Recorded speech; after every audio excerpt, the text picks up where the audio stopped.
attraction. Okay, hi Corey, how are you? So, first of all, you have, I like this because it's going to be recorded, which is nice. First of all, you have the door to value, and this talks about what are you trying to manifest, what is it that you want. You just have to set your intention more clearly.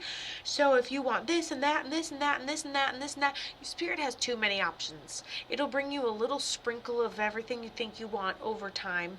Okay, so what I want you to do is be a lot more specific about what it is that you're bringing in or attracting. And if you keep saying, oh, I really gotta stop hanging out with that person, then stop fucking hanging out with that person. Oh, I'm gonna let that person stop running all over me eventually. Let eventually be today, ladies and gentlemen, okay? And so this talks about indecision, okay? And I realize you can't necessarily see your card. So I have door to value, and then I have the card of indecision, which I think is pretty incredible to have these two back to back. So indecision means know what you want, what is it that you're looking for. A great way to know exactly what you want is who is future you. I make a lot of decisions for future me. Let me tell you, today I make decisions for me 5 years from now, okay? And I know that sounds weird, but I sure appreciate myself. I sure appreciate my younger me I kind of want to go back and high five me 5 years ago for some of the things that I did for myself. So it's who do you want to be? What do you dream? What do you imagine? What's your 5-year goal of future you? And then make choices that are in correlation with that. Actually, only make the choices that are in correlation with that. Okay, I want to talk about finances a little bit. So I get the card of community. I honestly, your cards are resonating like you seem to have a hard time telling people no, or like keeping people, it's just like that you allow yourself to be mildly irritated by things that you aren't completely throwing yourself into, but also things that you don't give up. It's almost like you got to have that mildly irritated by somebody in your circle vibe all the time. So cumulatively, the first few cards that I'm getting for you are talking about establishing boundaries. You don't just have to go sit somewhere because someone told you should sit somewhere. I told someone the other day, I'm like, listen, did you know that if anyone knocks on your door, you don't have to answer? They're like, what? I was like, yeah, if you don't answer your door, nothing can be done. If you just don't answer the door when someone knocks, and someone's like, that feels criminal. It feels criminal, like I don't have to answer my door. You don't have to. Look at you being not home and shit. Ta-da! Okay, ladies and gentlemen, you're not home, alright? You're not home to handle other people's bullcrap. Alright, now, Michelle. So with this being said, I'm going to move my mediumship book over. I can't tell if this is Hector or not, but first and foremost, you have a male coming through that feels like he is like a father figure for you, and that we have something that that we wear in honor of our memory. So I feel like we have a father figure over there that probably declined in a medical way, also said thank you. I think that there is a little bit of, I feel like that there is a little bit, hold on, of being taken care of toward the end of his passing.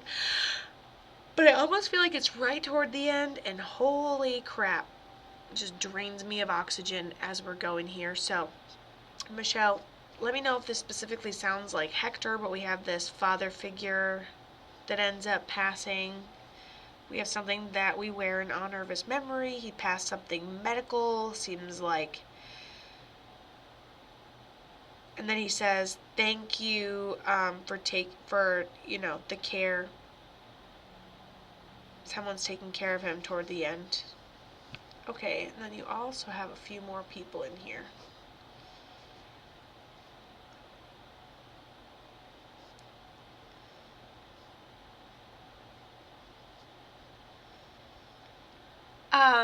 Doesn't sound like Hector. Okay, I'm just bringing in guardian angels to start off with. And you know what's really funny is I wrote Hector, and then I wrote this person's information right down here, and now I'm working on this other female that's coming through, and we'll bring Hector through in a minute. Okay, and then you have another female who is a primary guardian angel, puts a wing around you, says like a mother figure. And then I feel like we go down from cancer, and then we go down from another type of cancer. So I think it was really like, just folding something neatly, and we'll, oh, look at that, and cancer, and we just keep going. And I feel like it kind of just like we go with it, and it kind of just takes us along for the ride, and maybe transformed into another type of cancer, and then ends up kind of taking us out. So those are a couple of guardian angels that you have on the other side. You also have, you're an empath, so you have the ability to sense and feel the emotions of other people before they can even physically portray it themselves. So when someone else is omitting sad vibes or thinking sad thoughts, you could literally walk by them or get in the same juju reading vicinity and be like, oh, you okay? You seem a little depressed. And they go, how'd you know I was depressed? You're a really strong empath. I also feel like you have the ability to visualize really well. So I think that you have an intuitive ability called being clairvoyant. Okay. Woo! And let me go ahead and draw you a couple more cards so then we can find Mr. Hector in here, okay? Hold on. Okay. And so I said to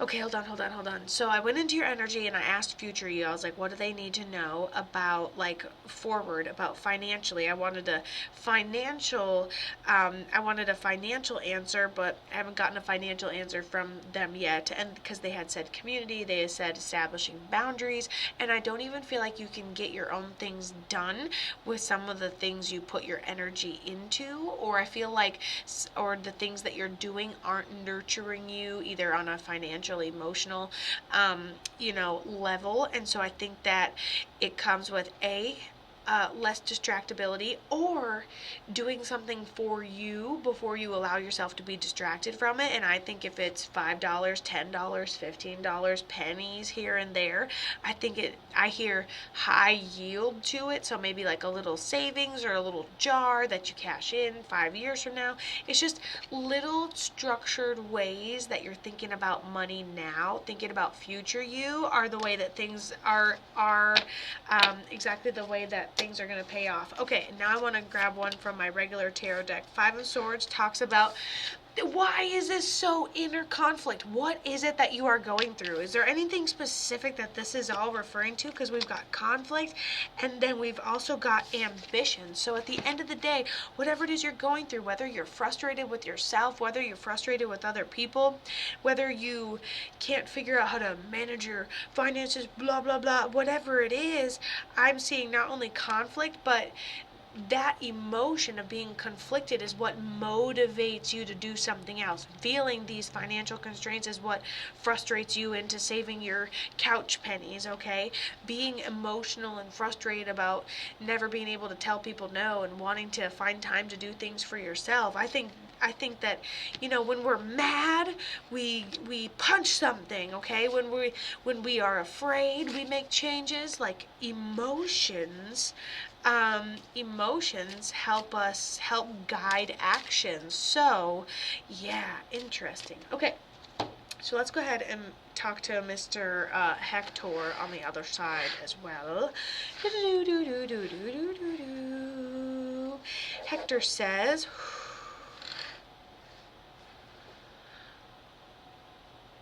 woo-wee.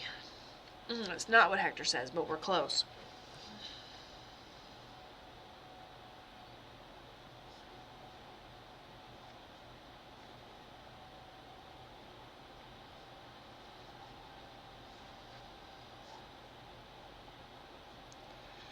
Okay,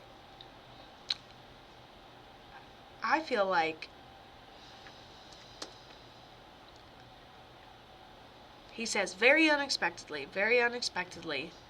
Then he gives me a sign and symbol for all at once, so suddenly, unexpectedly.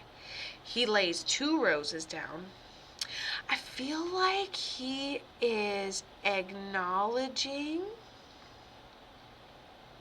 something about the celebration of his life, or like maybe something you contributed or did with the celebration of his life, or you being there. We're almost acknowledging like an honoring of his memory in some ways, what I feel.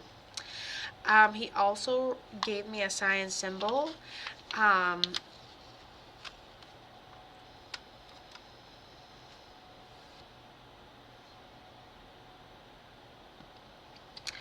he goes, I was affected in my upper chest. And then, ooh, hold on.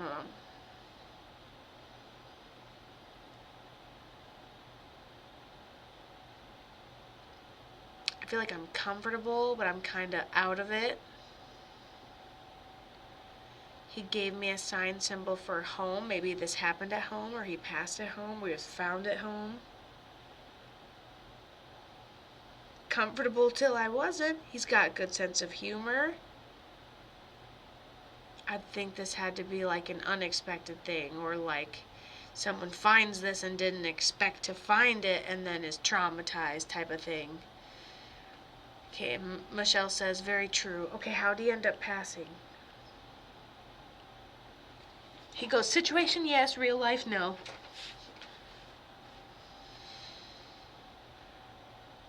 It is a light gray, so it's, yeah, someone has to find him. Heart attack. Yup. Woo. Mm-hmm. Who is this to you? Outside doing yard work. Oh, poor guy.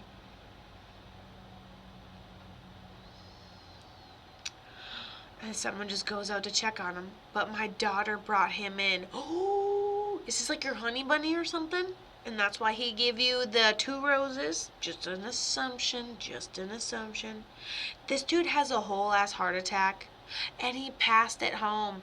And okay, beautiful. And then I was like, no, somebody definitely found him. Nope, someone definitely found him. Your daughter finds him, brings him in the house, and that's why he shows me, passes it home. I'm like, I'm really out of it. I think the first person was very similar to this, if not this person just miscommunicating, to be very honest, because he had said the father figure. He said that we have something that we wear and acknowledge his memory. I point at the little one we have there, and I acknowledge what they did at the celebration of life too. Everything was beautiful. He's like, everything was great. Everything was great. And I love how many dads are like, and they have dreams of me. So your little daughter, I heard that earlier and it sounded like him, right? I think you have a fake profile that messaged me. Sorry guys, I have fake Katos, just block them. Send them to me. Send me a link to their profile and then block their ass. And so she has dreams of him. And then she did something in honor of his memory at like the service, celebration of life type of thing. Whatever this was, he loved it. Loved it. So we're honoring that. He's not going anywhere. He's pretty playful, and I think that daughter needs to know that she's never going to have to really go through anything like that again. It'll never shake her the same way twice. Never like rattle her to the core. All right.